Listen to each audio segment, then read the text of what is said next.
Pastora. It's always you. It's always you.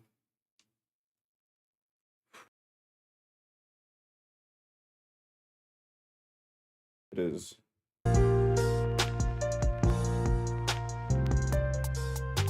That's better.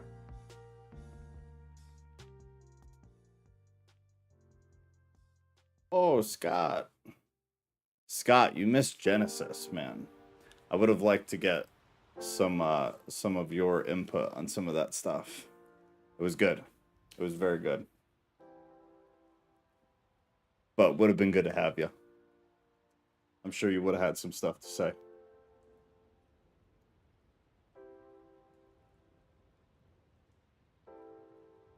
It is so unbelievably hot.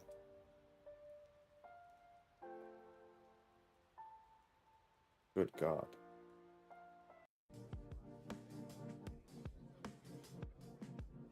Hello, everyone. Hello. Hello. All right, the voice channel's open just in case.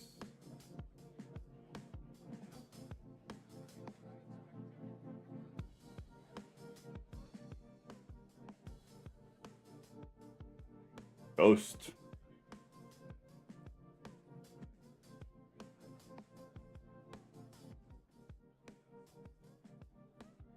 All right.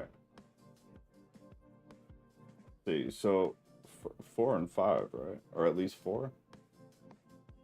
4. The Ministry of Apostles. That's good. 5 is real good, though. And 6 is good, too.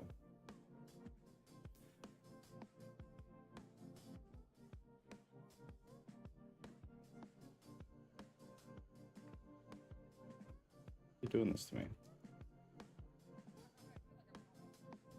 There you go. All right, the light of the gospel, our heavenly dwelling. L. Look at Scott doing the YouTube stuff that I don't ever remember to do. Thank you. Yeah, do all the YouTube crap. We've had some people stumble around lately. It's good. So as long as we all play the game, we might get one every month or so, which is good. I'll take it. It's doable. We're in it's 2 Corinthians 4. I had 1 Corinthians up, but now it's correct. So 2 Corinthians 4, light of the gospel, treasure in jars of clay, another source of worship songs galore, the jars of clay. Good stuff, you know. Good stuff. All right, so is there anything worth going over from last time? He's kind of bouncing right now. I guess he's covered a handful of things, but it's kind of a continuation, right? In a sense. In another sense, which we talked about, was that there seems to be a gap. And this is where a lot of scholarship gets the idea that we are missing books. At the very least, we're missing significant chunks of 1 and 2. But from everything I know, to speak carefully, from everybody that I respect, it's pretty well accepted that the belief is that we're missing entire texts that were sent to the Corinthian church. It makes you wonder what the reason is. Could it just be an accident? Absolutely. Things could have just got lost, destroyed, never found. Considering the context and the topics discussed in the epistles to the Corinthians, it's also like, it's not something to just brush over, that perhaps they were lost for a reason. It wouldn't surprise me, I guess, is what I'm saying. But basically, so far in 2 Corinthians, he's continued some of the topics from 1, but he's also continued some of the topics that we don't have. So there's context missing, and there's a lot of guessing about what exactly he's talking about. So we were last week and the week before drawing conclusions based on not a lot, and it's kind of hot water. So it's something to be careful with. Where we are now is not super different, but to a degree, it's a little bit better. So 4 starts, therefore, having this ministry by the mercy of God, we do not lose heart, but we have renounced disgraceful, underhanded ways. We refuse to practice cunning or to tamper with God's word. Cunning or to tamper is interesting wording. Other translations will say something to the effect of adulterating the word. Same meaning or similar meaning at the very least, but he's continuing to attempt to draw a contrast between himself as well as his associate pastors with the teachers who were preaching for financial gain. So the celebrity pastors of the time. He's just continuing on trying to draw these contrasts between the two. That these sets of pastors on Paul's side are preaching the word regardless of how it comes across, regardless of the fact that people aren't receiving it well at times because of the delivery methods and the fact that they're not willing to bend the message to retain the listener, contrasted with the false prophets of the time who were doing exactly that. They were bending, but they were holding true to Christianity just enough to keep people on it because they believed, well, this is still Christianity. Very, very similar to what we deal with today. So we refuse to practice cunning or to tamper with God's word, but by the open statement of the truth, we would commend ourselves to everyone's conscience in the sight of God. And even if our gospel is veiled, it is veiled to those who are perishing. Paul grasps the concept that a lot of people did not accept the message. They didn't accept the gospel. Not necessarily because it was obscured or was being hidden from them, but more so because they were blinded by what was going on around them. They were blinded by the false teachers. They were blinded by the celebrity pastors of the time. Again, very similar to like what we deal with today. Christians on large, Christians are blinded by what sounds good. We're blinded by the preaching that makes you feel something, that draws the emotions, and isn't so much actually teaching you the tenets of it, or really invoking some kind of conviction inside of you, as it should. In their case, the God of this world has blinded the minds of the unbelievers to keep them from seeing the light of the gospel of the glory of Christ, who is the image of God. In their case, the God of this world. Really important to lock that away in the back of your head. Because we've argued about this before. That the concept, this is referring to traditional sense Satan.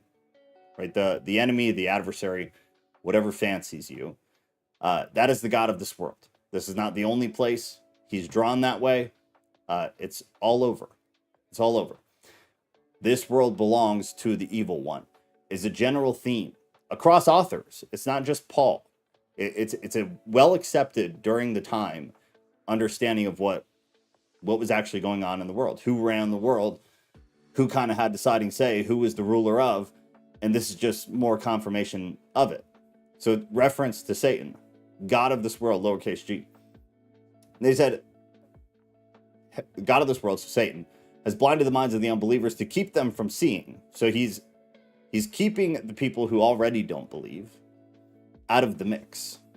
So it's a deterrent of some kind to keep them from seeing the light of the gospel, the glory of Christ, who is the image of God.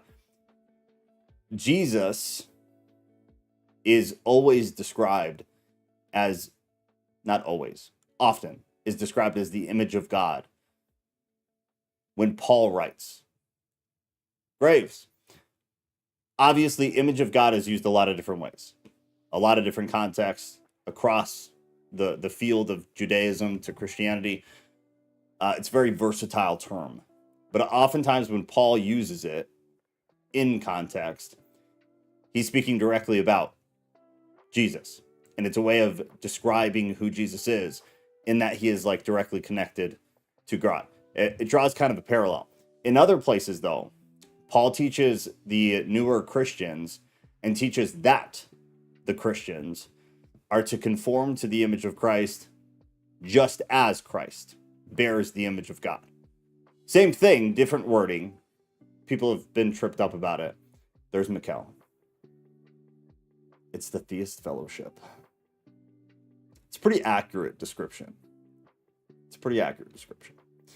5, for what we proclaim is not ourselves, but Jesus Christ as Lord, with ourselves as your servants for Jesus' sake.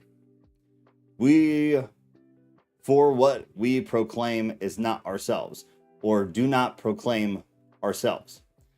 Paul and his apostle buddies were very laser focused on the gospel, on the message. We know this for sure because it caused massive problems in the church. Caused all of the division, which we've talked about the past couple weeks, between the believers at Corinth, because they were all deciding to follow not the message, because it was parallel among all the pastors, but to follow the pastor, because they were becoming emotionally tied to the pastor, and they were drawn to the entertainment aspect of it, the personality, not the message. So Paul, regardless of that, Paul and all of his apostle homies were on the same page when it came to the message. Because the message is divine, the message is objective, not subjective, the message always remained the same. So there's a suggestive tone that the false prophets, who he's alluding to in all of this, were presenting themselves different. They were presenting themselves as the message rather than the deliverer of the message. And Paul's saying we were the opposite. You guys had problems with us because some of you didn't like some of us, and it's caused you to divide amongst each other. Whereas with the false pastors, you all love them because it's all focused on how it's being delivered and saying what will emotionally engage you. He's continuing to contrast, is all it is. We proclaim is not our, for what we proclaim is not ourselves, but Jesus Christ is Lord, with ourselves as your servants for Jesus' sake. 6, for God who said, let light shine out of darkness, has shown in our hearts to give the light of knowledge of the glory of God in the face of Jesus Christ. Knowledge is such a wildly important word. When Paul talks about the false pastors, because it's always 100% of the time in contrast. He uses it to contrast himself and Apollos and Cephas and all those dudes from the other preachers that the Corinthian believers are around. Knowledge is the difference, which is why it's a part of why I kind of see the knowledge as like the most important thing. If people don't have at least like fundamental baseline knowledge, what the hell does all the fancy shit matter for? What do the one-liners matter for? Like if you have a good base knowledge and then you want the entertainment of the pastors who do the fun delivery and talk about their dog and shit, I think that's fine because you at least know what's going on. You understand when they say something that's a little bit off kilter or not quite right. Like that'll click for you and you'll be like, okay, that I'm ignoring because the rest of what he said was good. Problem is that's not most people. Most people knowledge is the last freaking part. Treasure in jars of clay. Wouldn't Satan be a viceroy of this world? I suppose. You explain more? Suppose though. Yeah. Of this realm, Mikkel said. Yeah, that's entertainment. I find it entertaining to watch people like Stephen Furtick. I always have. Stephen Furtick, the megachurch pastor that I work directly for, where the tongues thing happened that I told you guys about. There's a handful of like big time pastors that it's entertaining to watch, but it's also like heartbreaking. It's very difficult to watch. But I'd be lying if I said it wasn't like kind of entertaining. Hey buddy. Hey buddy. Hey buddy, wake up. I have a dog losing it in his sleep. Hold on. Wake up. Wake up, little friend. All is well. All is well. Treasure in jars of clay. But we have this treasure in jars of clay. to show that the surpassing power belongs to God and not to us.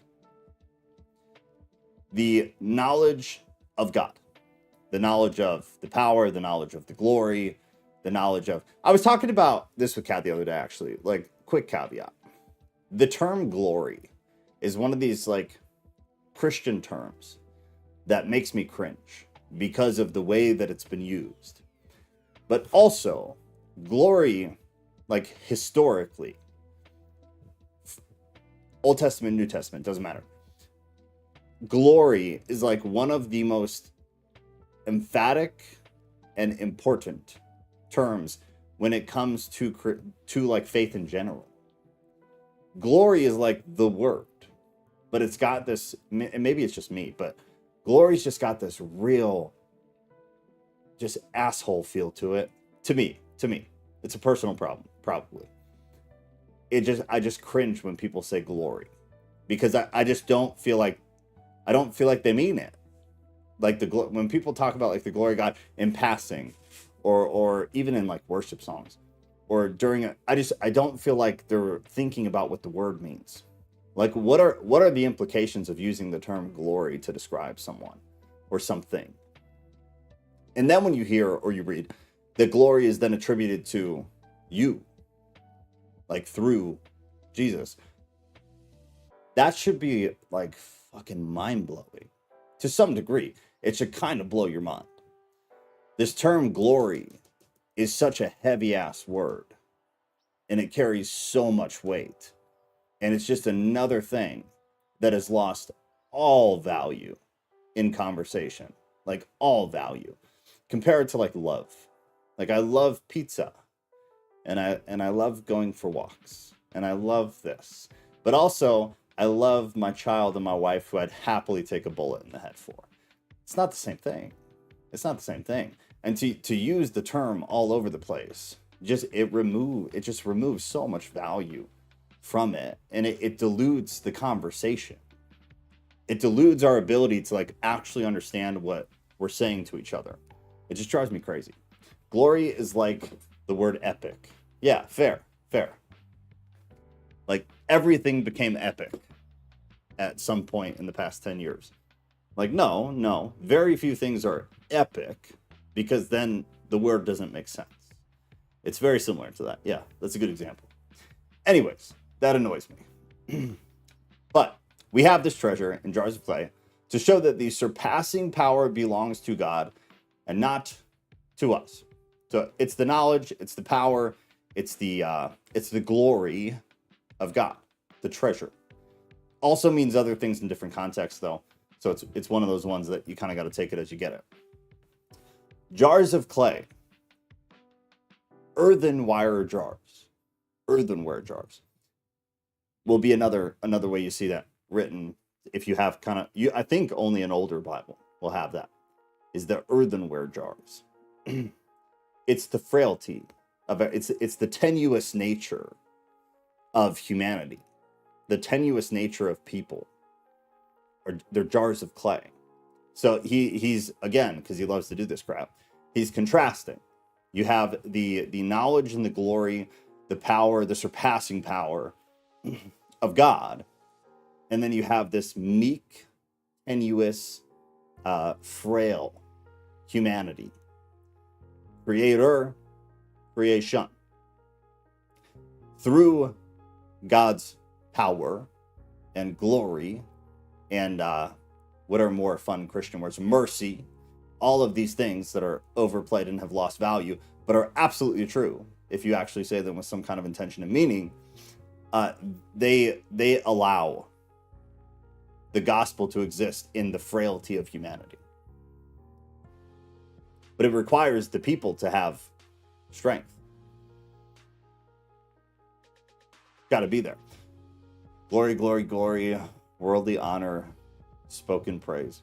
I've always thought glory meant end result of carrying out a particular method. It's pretty broad. Where did you pull it from, though?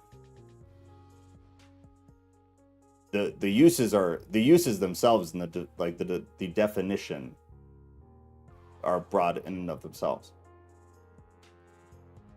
Let me see.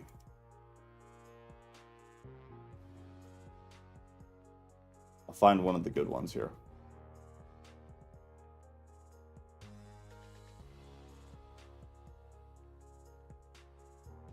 So this would be a good word study.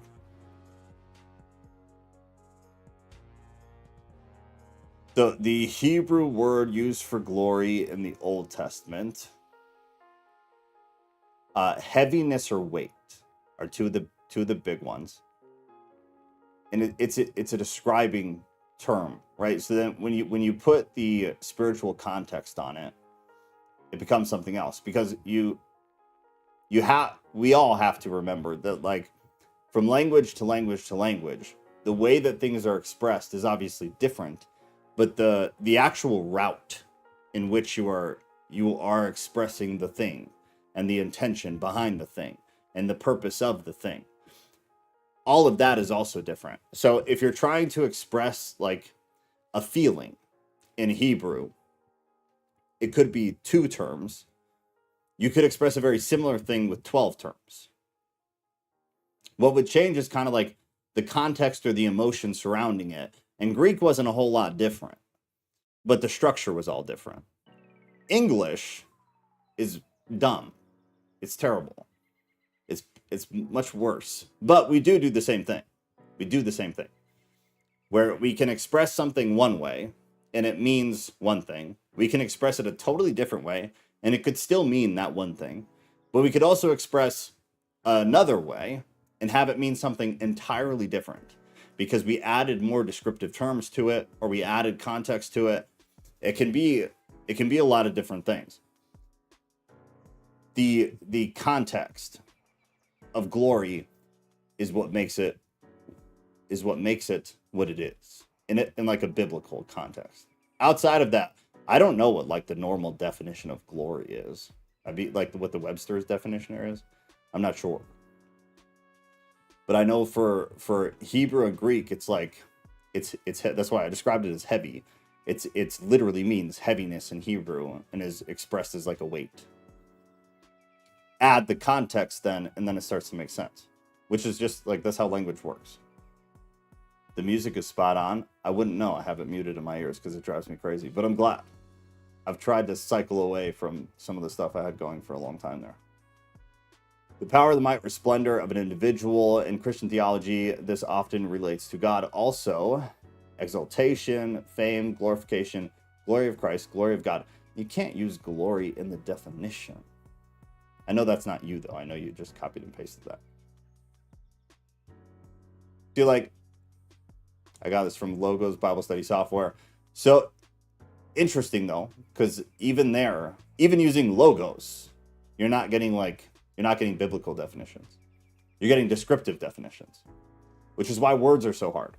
And just keeping in mind, too, I'd be interested to know, because I bet it's a pretty high number, the times where glory shows up in the Bible, where glory isn't what they were expressing in Hebrew, where glory isn't what they were expressing in Greek. We added it.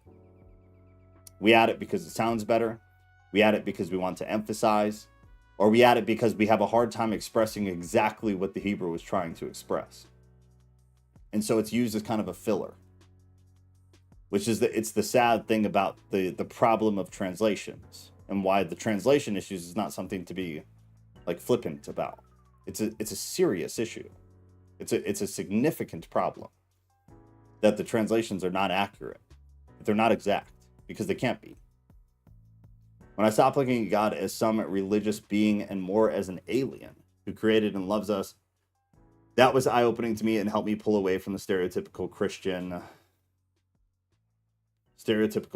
rhetoric, is what I was going to say. I notice people listen to me more when I come across non-religious and just caring and sharing, for sure. I think coming across as religious today is a surefire way to fail. I find it hard to be religious today because like religiosity just makes me like cringe is the word. When I hear people say glory and I don't know them, meaning like I don't know that when they're saying that word, like there's a weight on them, it makes me cringe. To me, it's like it's almost like blasphemy. When people talk about like the glory of God in this flippant fucking whimsical way, as if it's insignificant. It's significant. It's wildly significant. Dignity, glory, honor, praise, worship. James Strong. That's very apparent in wide application. Okay, so Scott through the Strong is in there. When you are glorified, you have the weight of whatever you've been glorified in on your shoulders, a reputation to maintain. This connects to not taking up the Lord's name in vain, for sure. For sure. This is a good thing. Like, if you get some time since we've started this train, find everything you can about the word glory. But try to find it from, like, not New English Christian websites. Like go into old Jewish text. What old Jewish texts or explanations can you find for the term glory? Not Christian. If you're trying to figure out like what the Hebrew use of the term was, ignore Christian stuff. Go straight to the source. Go to Jewish scholars. Read about it there, see what you can find. And then do the same for the New Testament. I'd still say avoid Christian authors. Look at just Greek authorship of roughly the same time period and how the term was used and what they're translating to glory in English. Because it is different. Greek especially, because Greek describes things in various ways to say the same thing with an absolutely different intention in each different way. From a concise dictionary of the words in the Greek Testament and you're just giving the source. Got it. Yeah, it'd be good. I think it'd blow your mind if you look. And then if you do that with a lot of different like hot topic words, I guarantee you will get to a place where when you read your Bible, your brain is destroying itself because you're thinking about how much of this is not exactly what it should be. How much of this is different. And then you'll start taking all of it to other sources, trying to get as low down as you can in the game of telephone to see what was actually said. You'll find it's different. It's different. The reality is there's no way to publish that because nobody will read it because it's really hard to make sense of. It just doesn't translate. It's the sad reality of the world that we live in. Unfortunately, I highly recommend the Logos software. Deep into the rabbit hole for sure. Yeah, Logos is great. They make you pay for a lot of stuff, but like using the Bible is great. There's definitions and all that. It's really, really good. I use it. It's really, really good. I have a lot of problems with it too, but it's great. I mean, it's great. As far as like having a Bible on your computer, it's good stuff. It's a beautiful software. All right. So we talked about the treasure. We talked about the jars of clay. We are afflicted in every way, but not crushed. Perplexed, but not driven to despair. Persecuted, but not forsaken. Struck down, but not destroyed. That's one of your, bumper sticker quotes. We get those a lot. We see them a lot. It's used a lot. It's just simple encouragement, which was a big thing that Paul did. Pretty much always, all places with all people. Hey, buddy, hush. Always carrying in the body the death of Jesus, so that the life of Jesus may also be manifested in our bodies. It's exactly what it sounds like. For who we live are always being given over to death for Jesus' sake, so that the life of Jesus also may be manifested in our mortal flesh. So death is at work in us, but life is in you. Hey, shh, quiet. Okay, you gotta be quiet. 13. Since we have the same spirit of faith according to what has been written, I believed and so I spoke. We also believe, and so we also speak, knowing that he who raised the Lord Jesus will raise us also with Jesus and bring us with you into his presence. I believe and so I spoke is out of Psalm. It's Paul's thing. He's always gonna do it. For it is all for your sake, so that as grace extends to more and more people, it may increase thanksgiving to the glory of God.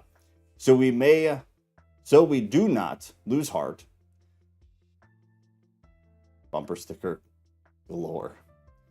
Doggo dreaming about glory definitions. Doggo is very vocal, this guy.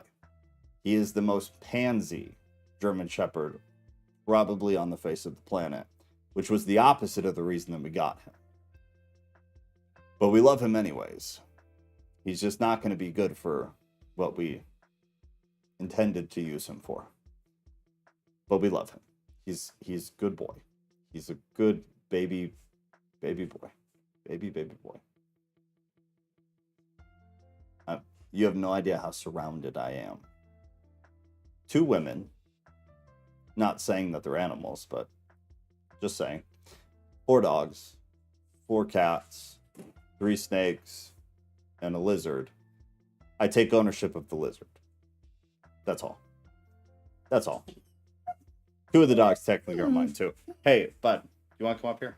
Do you want to come up here? Will you shut up? Come here. Come here. Okay, now shut up. You gotta at least show face. Why are you talking? Why are you talking? You gotta be quiet, okay? Take your bow tie ass and go lay down. He's got a bow tie collar.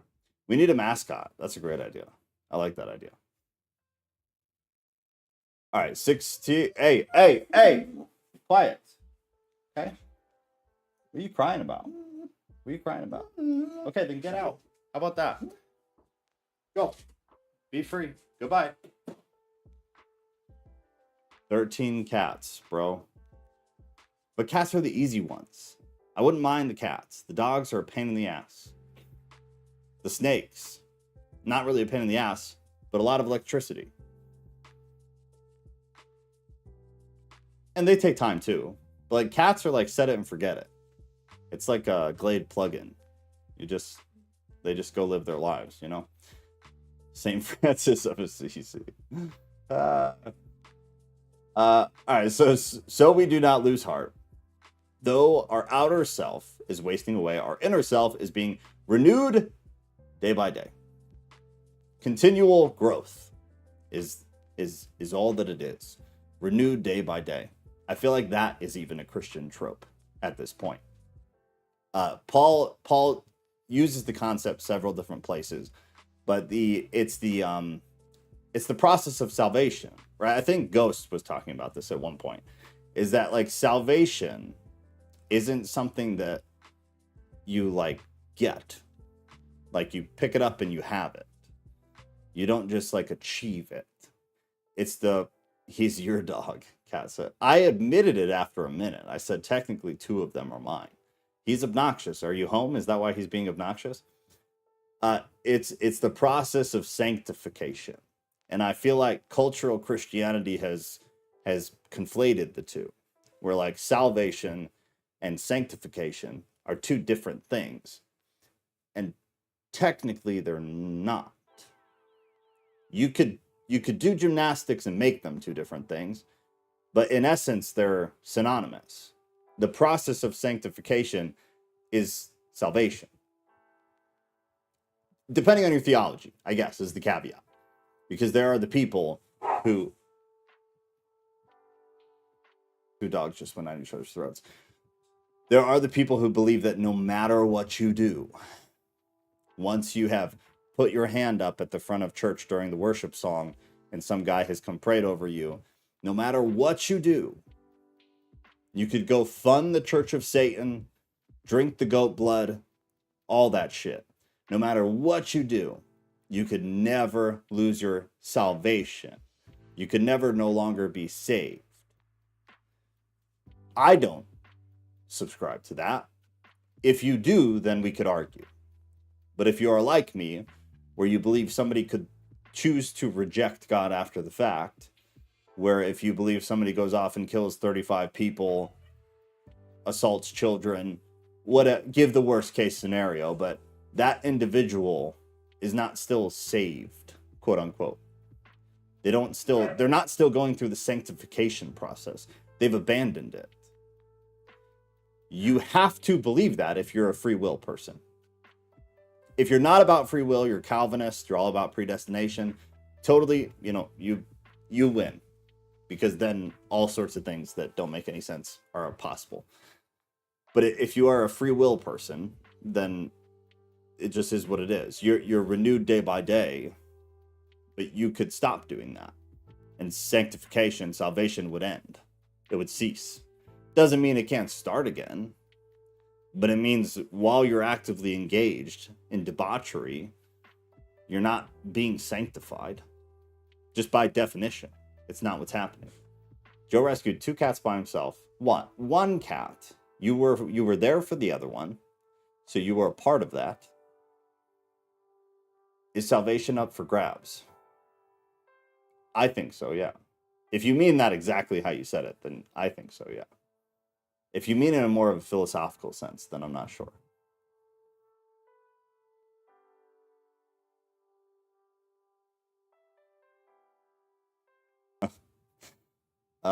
Okay, so renewed day by day. For this light momentary affliction is preparing us for an eternal weight of glory beyond all comparison. As we look not to the things that are seen, but to the things that are unseen. For the things that are seen are transient, and the things that are unseen are eternal. I actually love that. I love that because that is genuinely like how I view life. I am, and that's not to say like I don't like monetary things and tangible things, because I do. But I truly view things as like, I find it so bizarre that we live in boxes that are full of like shit and stuff and things. And if you really think about it, they're all distractions. It's all distractions. Put yourself back, like, do biblical times just because it's easy.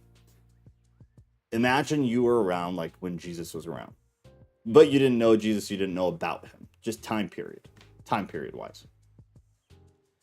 There's no TV, there's no cell phones, there's no contacting anybody unless you know where they are and can get there, which is a very small number of people on the planet that you have any sort of access to whatsoever. The level of focus, which is a huge reason why religion was such a massive part of history, is because people were not distracted, so that they were consistently engaged in what the fuck is going on here. What is this that we're doing? What is life? What is the world? How is all of this happening? What is happening? Also, just like this, the wildness of like traveling outside of your normal little community and seeing just whole different shit you never seen before, people who don't look like your people look like. Now we know everything. I can see what people look like in a place where I'll never step foot ever until I die. It's entirely different. But the distractions alone allowed people to diligently seek God without distraction. Now, even within religions, they're full of distractions. Even in a church, you have fog machines, and you have music, and you have preaching that has nothing to do with the Bible, and you have coffee, and you have little get-togethers that have nothing to do with Christianity or the Bible.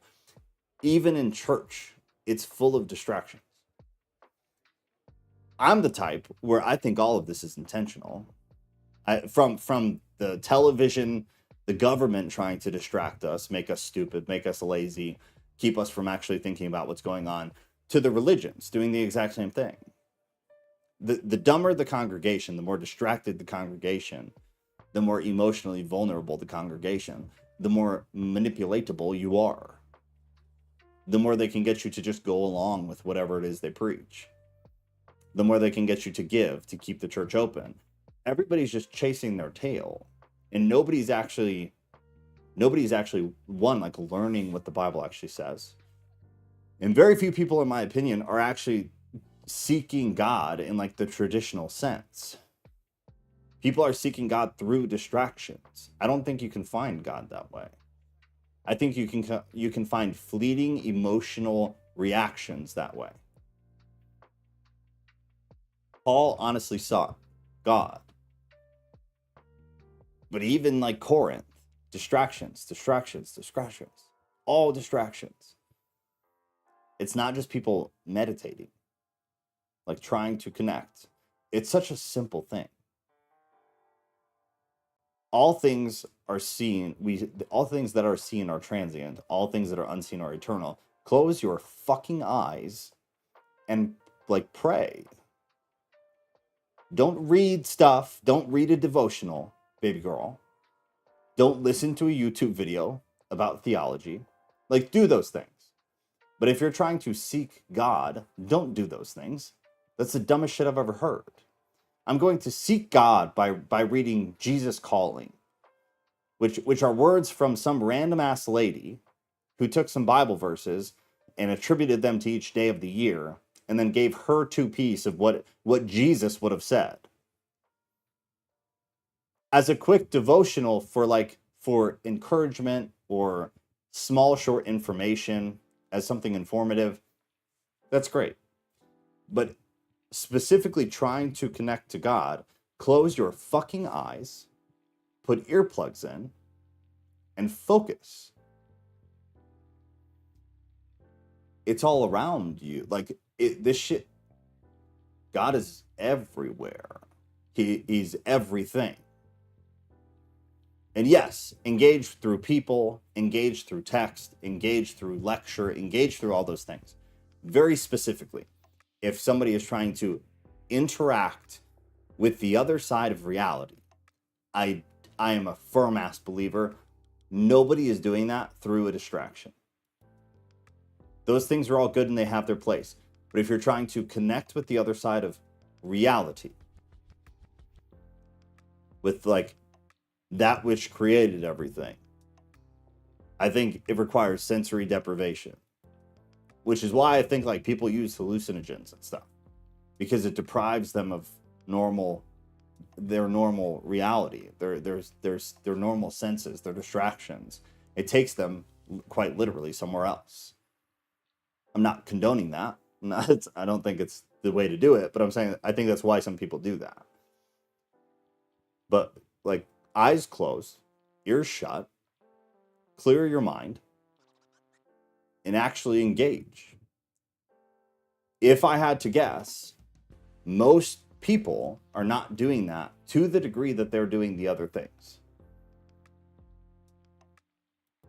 I am one of them, like a lot of the time. Because I trick myself and I lie to myself that becoming more educated or reading this and listening to that, that's going to bring me what I need to be able to connect, when I know that that's not true. When I know that the best I've ever got, yeah, it's Sarah Young, Jesus Calling. The best I've ever got in terms of like truly feeling like I'm connected to God has been with my face on the floor, with nothing. I'm not listening to anything. Nobody's talking. I'm not watching anything. Just quiet. Quiet.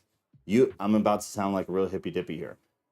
You are energy, right? Like, I feel like most of you guys understand that. It is the scientific reality. You're energy. You're made of that. Living things are. God is not that dissimilar to that. Ghost talks about frequencies. Big believer in it. And I think everything that is around us inhibits the frequency, but it is there. It's always accessible. But when we're intaking all of these other frequencies, when we're tapped into all of these other frequencies, you're completely drowning out the one. You have to drown out the others, and then the one becomes accessible. And I feel like it's not what people are doing. Yeah, I'm not bashing Jesus Calling. I'm literally having Kat go through it right now. What I mean very, very specifically is that if you're trying to connect to God, like on a personal level, you're trying to literally understand God personally, like feel, hear, in not an audible sense. It's not through Jesus calling. It's not through a book. It's not through a YouTube video. In my opinion, like, fuck me. Who am I? It's my opinion. I'm entitled to it. It's not through anything. I think it's through you. Otherwise, what the hell is the image of God? What is the point of prayer, which is the most intimate thing you could possibly do in the context of like your religious faith? What is it? None of what the Bible teaches about connection to God makes any sense if it's done through something else. It makes no sense. The Bible does not back that at all. It backs quiet. It backs prayer. It backs meditative. The term meditation is a word that was in a lot of the Bibles for a very long time and then slowly went away. But being meditative, important. I'm so happy I'm isolated from the Christian world. What is Jesus calling? Well, I can't believe you guys don't know what it is. It's like the most stereotypical. And I'm not bashing it. I bought it for Kat recently, and I'm asking her to read it because it's not bad. It's just like it's a cliche daily devotional, is what it is.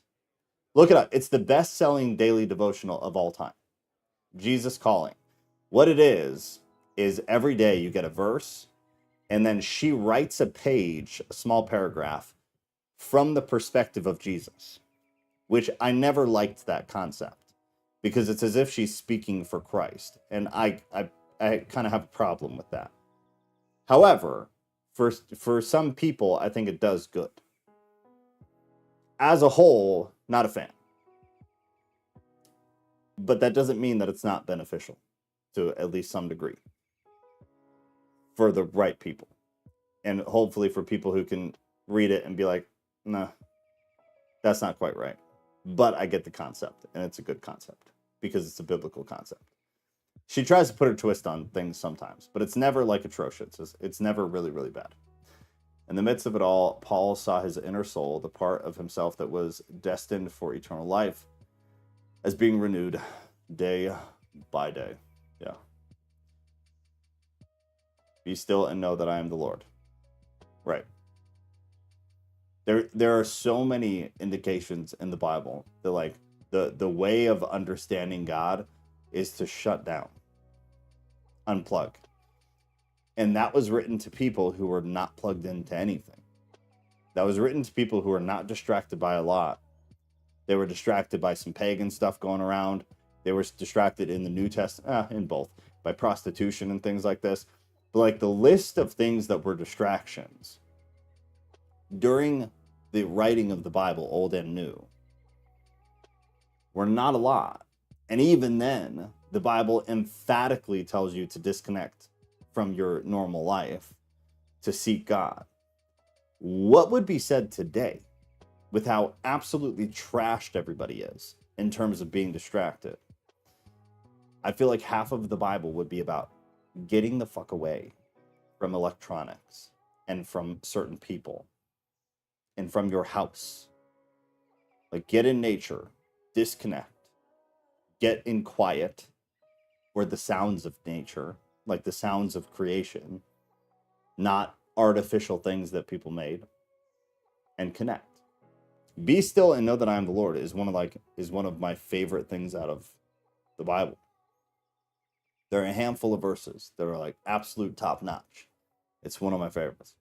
Romans 5:3-4 speaks powerfully on this topic. Suffering is part of the deal and essential for growth, evolution, and learning. I believe that experience holds greater value than theory. Right. Yeah, I totally agree with that.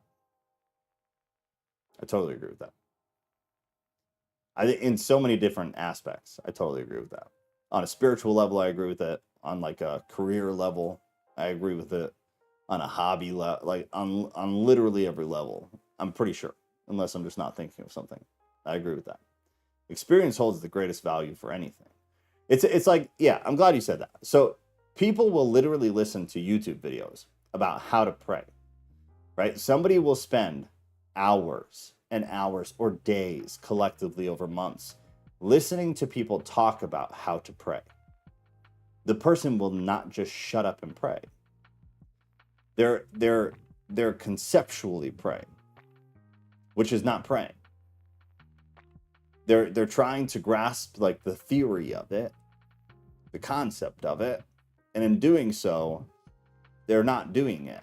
It's like young guys who watch all this like entrepreneurial things and listen to Andrew Tate and all these self-starter business things, door-to-door sales, whatever. They listen to thousands of hours of this crap, but they never go out and do anything. They just sit and rot away listening to it. You're never going to become anything. You're not to be a dick, but like that young man will always be a failure. Learning the concept of something is not learning the thing. It's learning the concept. It's learning the theory. It takes then like a dramatic shift of like, okay, I spent an hour on concept. Now I'm going to spend equal amount of time on application. I'm going to now go shut the door, put earplugs in or noise canceling headphones or whatever. I'm going to tell everybody, leave me alone. And now I'm going to apply the concept. I feel like our culture doesn't do that. It's all just consume, theory, and then you just restart, consume, and then theory. There's no application. Irony.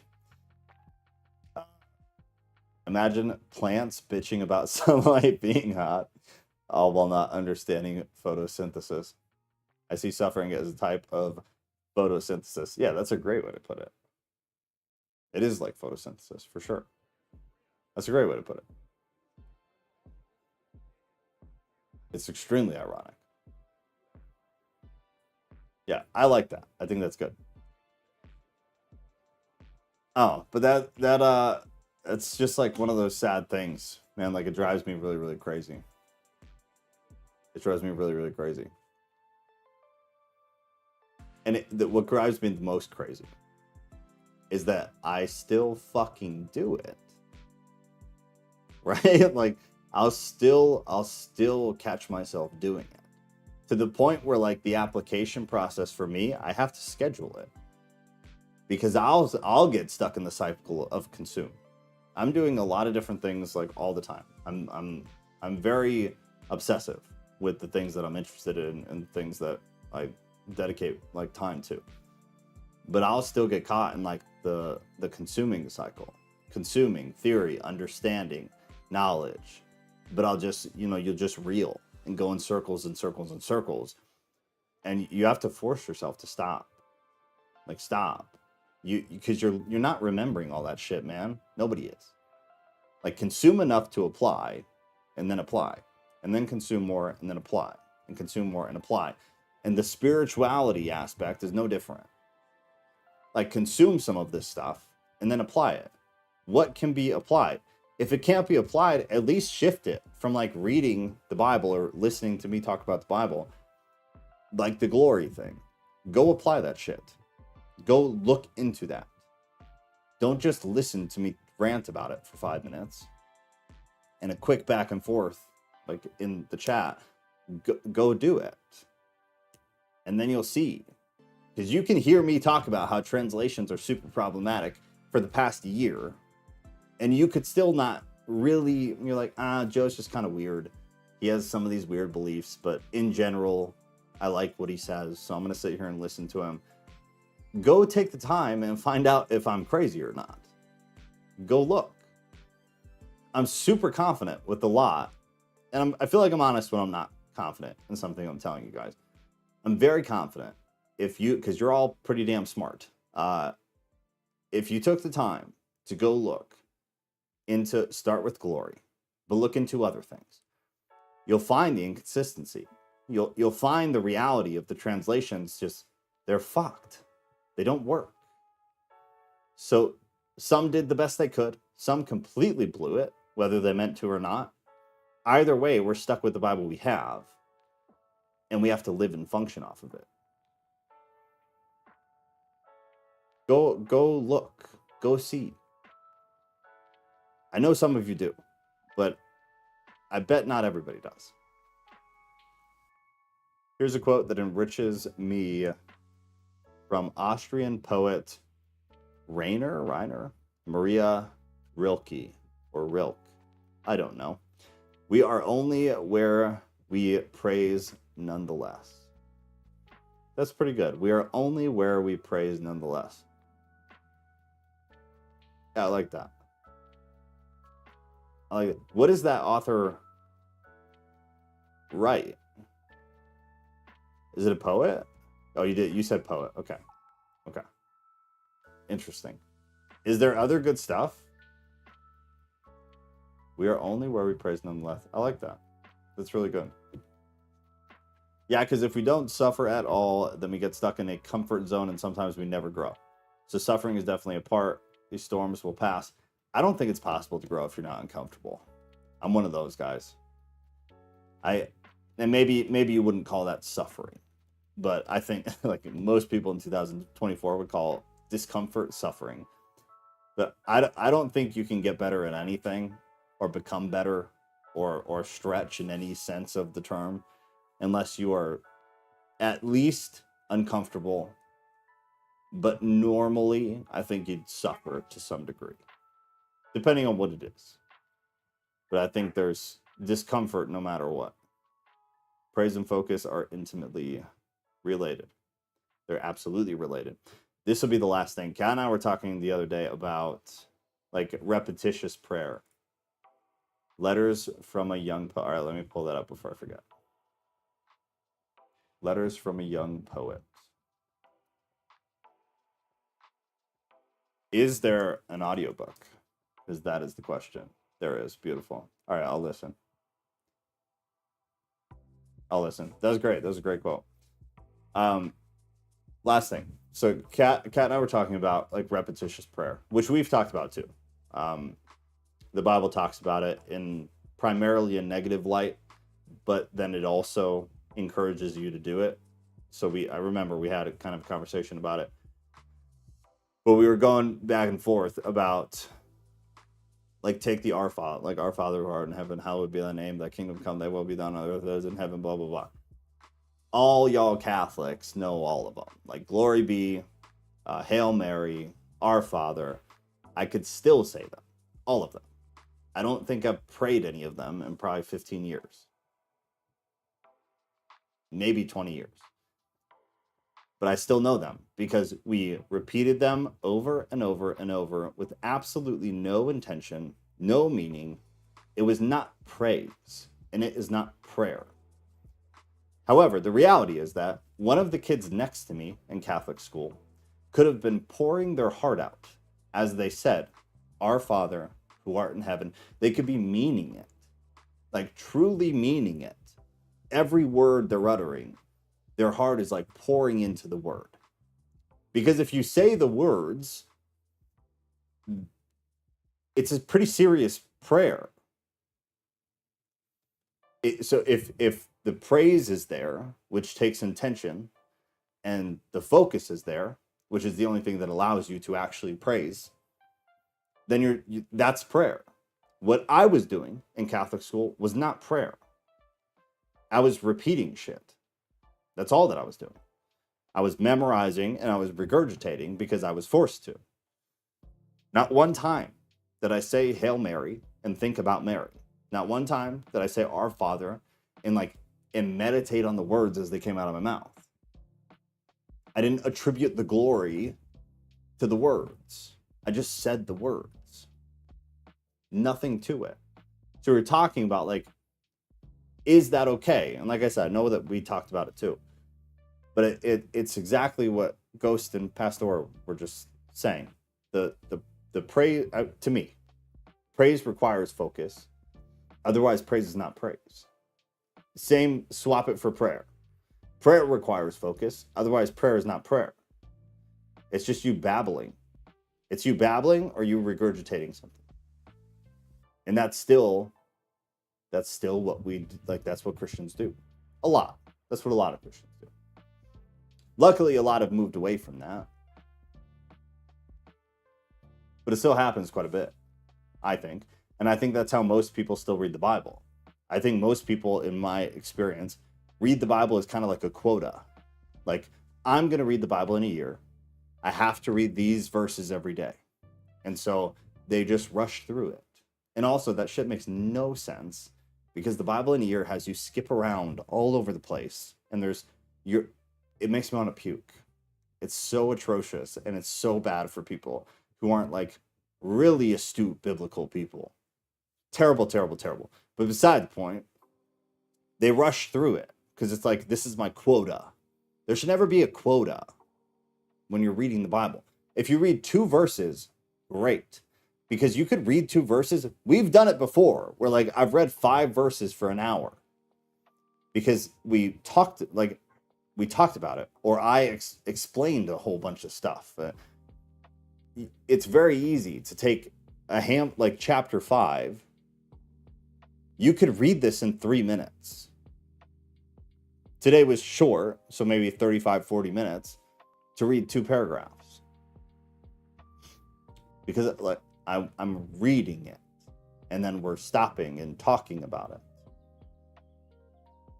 I'd like to chime in. Okay, on Discord or in chat?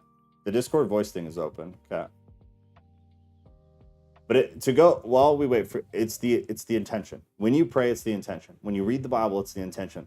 With anything that has to do with like spirituality, it's the intention. And this is why I believe that most Christians are not Christian, and I don't have any problem saying that. Is because I don't think any of them have any intention behind what they're doing. I don't think they're focused. I don't think they actually know what praise is, and I don't think they're actually doing it. I think they feel like they have quotas. I think they feel like they want to be a part of something. And I think they feel like they have a community now, which are not inherently negative things, but they also don't make you a Christian. Being a Christian doesn't require any of those things necessarily. You could be a Christian in the middle of nowhere and never have contact with another human ever. The Bible talks a lot about sharing the gospel and community. I'm not saying it doesn't, but you could absolutely get lost on a stranded island with no other humans, no community, no worship music, even no Bible. And you could be a better Christian than most Western Christians because your intention is right. And when you're praying and you're saying things, you mean it. Like when you spill your heart for some girl that you love or some guy that you love. Your kids. It's with intention, it's with meaning. You fucking mean it. It's not this every night I have to pray. I'm really tired tonight, so I'm just gonna like thank you, God. I really appreciate everything you've done for me. I don't think I'm a dick. I don't think God gives a shit about that at all. In my opinion. I'm sorry if that's rude, but I just don't. I don't. The Bible says he doesn't. It's empty. It's empty. If you can't think of anything significant, like if you can't pray with purpose, I don't think you should. Because the Bible kind of says not to. Maybe do something else. Just quietly meditate. Just try to like feel the Christian cringy term, but try to just like feel the Spirit. Try to just feel God. Sometimes you can't think of anything to say, and that's fine. But then shut up. Just try to feel. Like stay plugged in. Have quiet. Be still and know that he is God. Do that. Rather than like flippantly saying words because you feel like you should.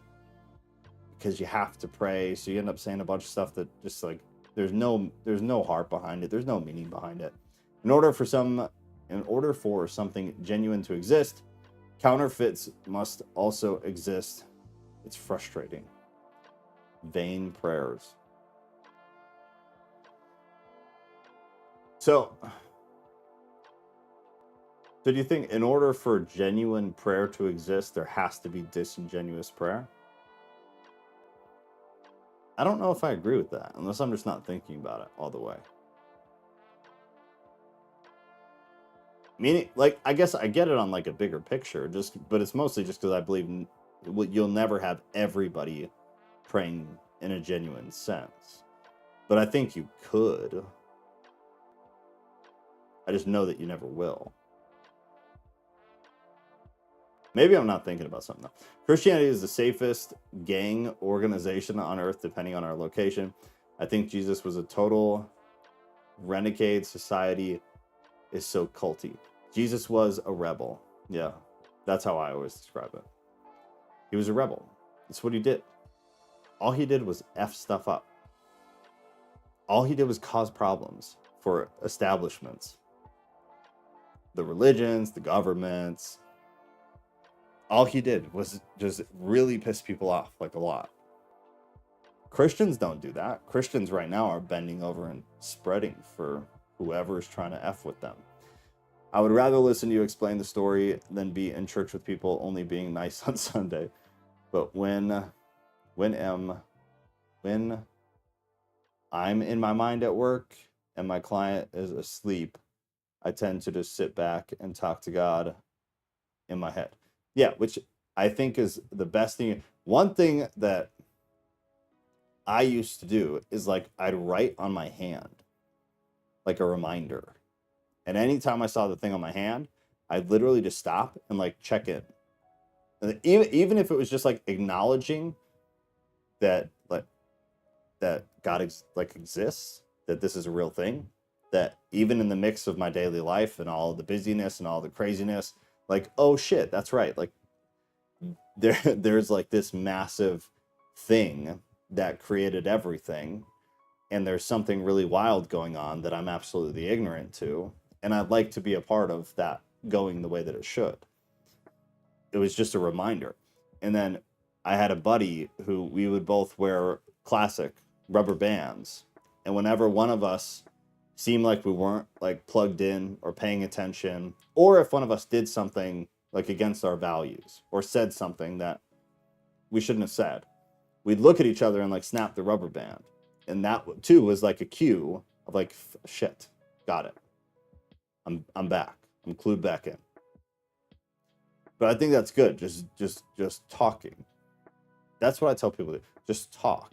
As weird as it is, just like pretend like there's somebody sitting there and just talk. It doesn't have to be like this stereotypical worship, praise, glory of God, you're so magnificent, and your eyes burn holes in the mountainsides. It's ridiculous. It's disingenuous. It's not real. If you want to write a poem like that, cool. That's great. But I don't think it's optimal. If you're trying to like connect with God, I don't think it's optimal. I think being transparent and just honest, because if you believe like God knows everything, who the fuck are you fooling talking like that? Who are you fooling? Being an asshole 2 minutes earlier, and then going to God and talking about how magnificent he is and all. Like, dude, just be real. Just talk like you talk. Be who you are. Because if you believe in God, he's listening to everything you're saying all day, and that guy's not fooled when come 8 o'clock and you're praying, you sound like a fucking nun. That's my belief. Take it or leave it, I guess. Every concept has an opposite. Okay, yeah. That's what being in the spirit means, in my opinion. Yeah, I agree. We all need community, that's why fellowship. No. Minus per person, Holy Spirit seems the issue. I don't fully understand what you mean, but the first part I do. We all need community, yes. My point is that I think you could have somebody on a deserted island who's closer to God than Christians who are in a community church where the church is not real, where they don't actually incorporate God. It's a community center. There are plenty of secular community centers. It doesn't make those people spiritual. It doesn't connect them to God. It doesn't make them, quote unquote, saved. Community doesn't equal Christian. Christian equals Christian. With Christianity should come these other things. Optimally, it includes these other things. Not required. You could achieve or begin and perpetuate the sanctification process all by your damn self. It doesn't require that. but it should include it. You could, though, have community and fellowship and Bible study and worship music and not in any way be connected to God whatsoever. That's what I'm saying. You should have both. Yeah, that's optimal. But you could absolutely have no God in all of the Christian culture. I see it all the time. Kat, whenever you're ready, you can just cut me off because I gotta roll out of here and get Zaya to bed.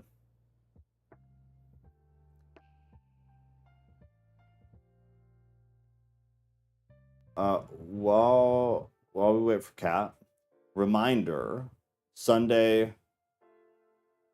Well, I guess I'll post a poll for Sunday because it's Father's Day, right?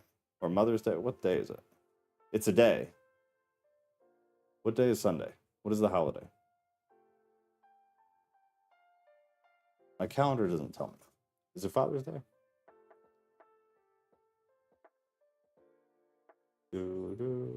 It's Father's Day. Okay, so Sunday is Father's Day, so I'll probably post a poll about Bible study. We might, again, push it to Monday. If we push it to Monday, I'll move the event. I think I failed to do that last time. Very sorry. I'll move the event, though. And that's that. So I might post a poll. I might just decide, depending on what I'm able to do. Either way, though, whether it's Sunday or Monday, we're in Genesis because now Sunday is Old Testament, Thursday is New Testament. I'm really glad we did this.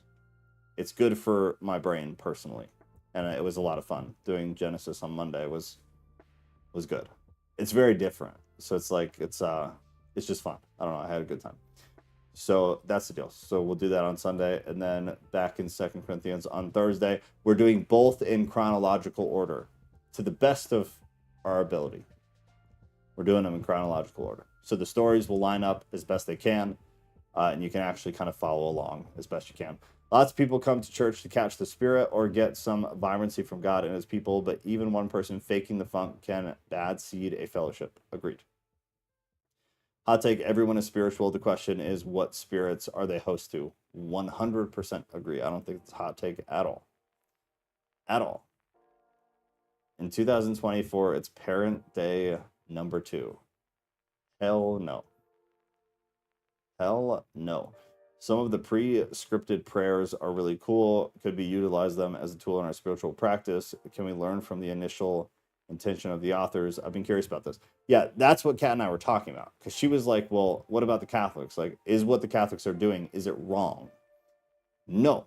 That's what I was saying. It's like, if you're in a Catholic church and you're reciting the Our Father, because I agree, there's a lot of pre-scripted prayers. I encourage people to use them.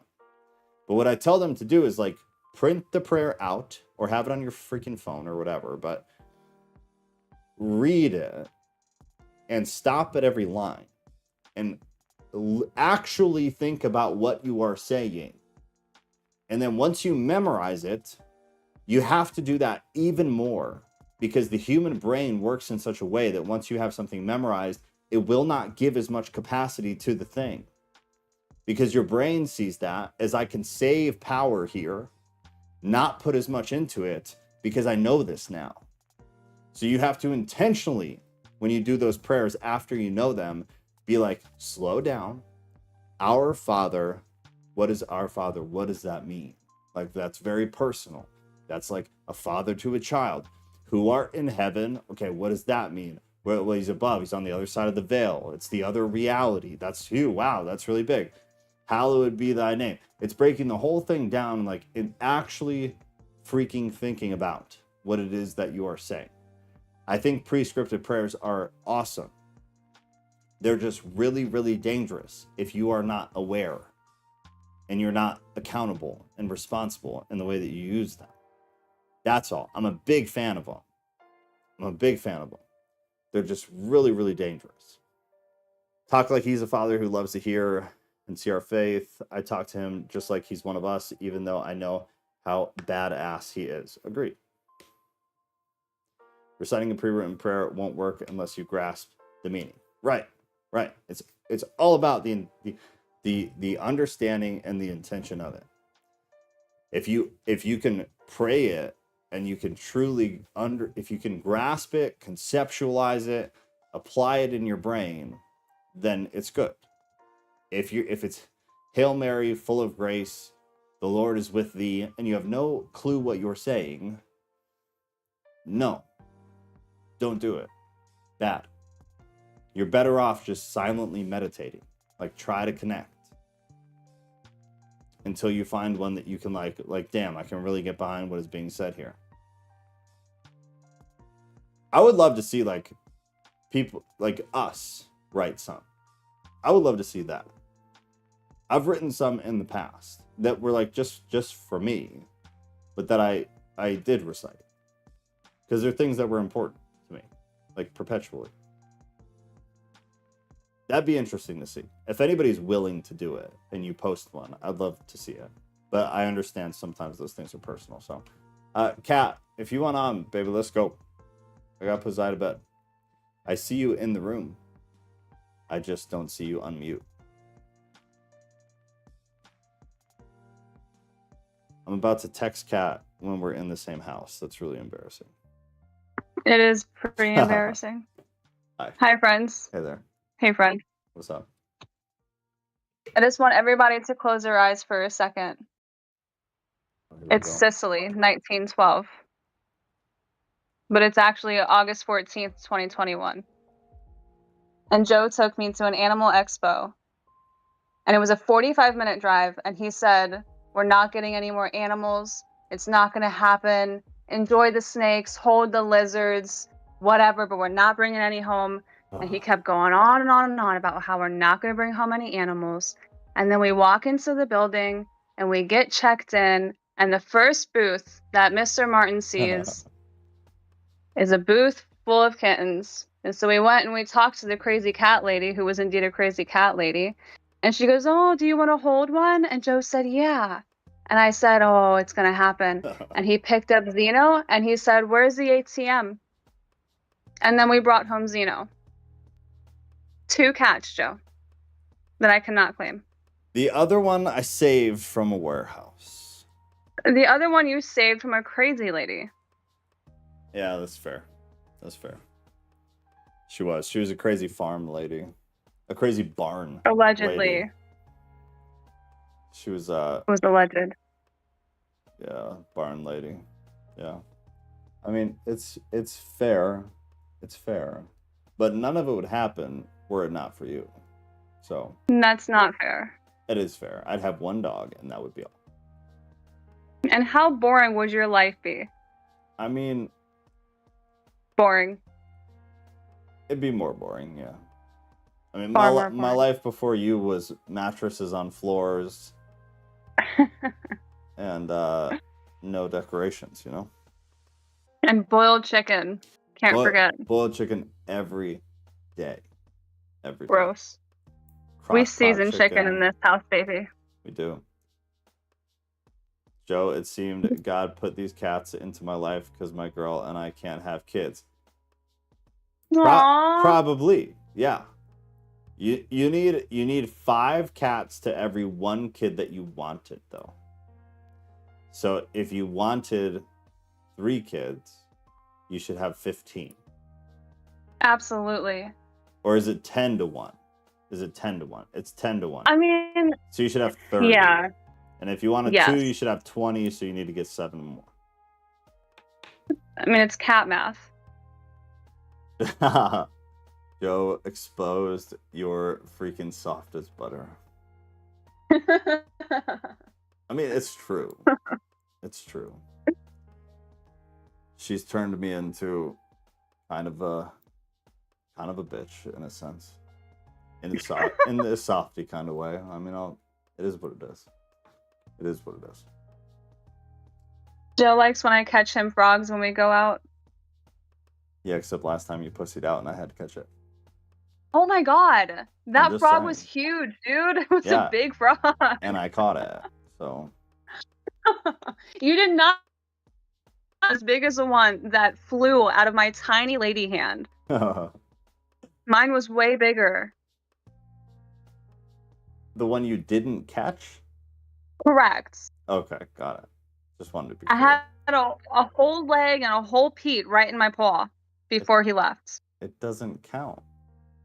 Doesn't count. You have Okay. to secure the frog.